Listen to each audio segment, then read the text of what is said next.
लोकसभा निवडणुकीत महाराष्ट्रात महायुतीला मोठा फटका बसलाय। महायुतीला अनेक जागांवर पराभव पत्करावा लागलाय। महायुतीकडून या पराभवाचं चिंतन सुरू असतानाच रामटेकचे माजी खासदार कृपाल तुमाने यांनी भाजपचे प्रदेशाध्यक्ष चंद्रशेखर बावनकुळे यांच्यावर गंभीर आरोप केलाय। त्यांच्या आरोपानं महायुतीत वादाची ठिणगी पडण्याची शक्यता आहे।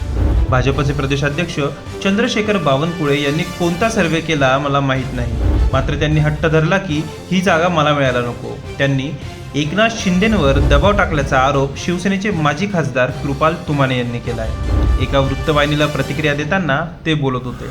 तसेच बावनकुळे ज्या कामठी मतदारसंघातून येतात तिथून महायुतीच्या उमेदवाराला सगळ्यात कमी मतं मिळाल्याची टीकाही तुमाने यांनी केली आहे।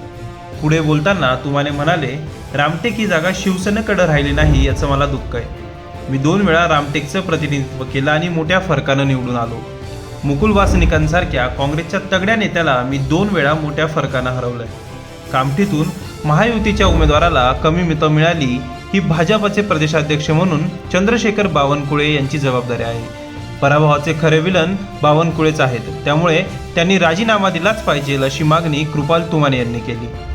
तुमाने पुढे म्हणाले, जेव्हा आम्ही भाजपसोबत आलो तेव्हा 12 खासदारांना मी एकत्र आणलं होतं। तेव्हा तुमच्या सर्व 12 खासदारांना तिकीट मिळेल ही माझी जबाबदारी असल्याचं अमित शहा मला म्हणाले होते। याबाबत मी अमित शहांची भेट घेऊन तक्रार करणार असल्याचंही कृपाल तुमाने यांनी म्हटलंय। दरम्यान तुमाने यांच्या या आरोपानंतर आता महायुतीमध्ये नवीन ठिणगी पडण्याची शक्यता आहे।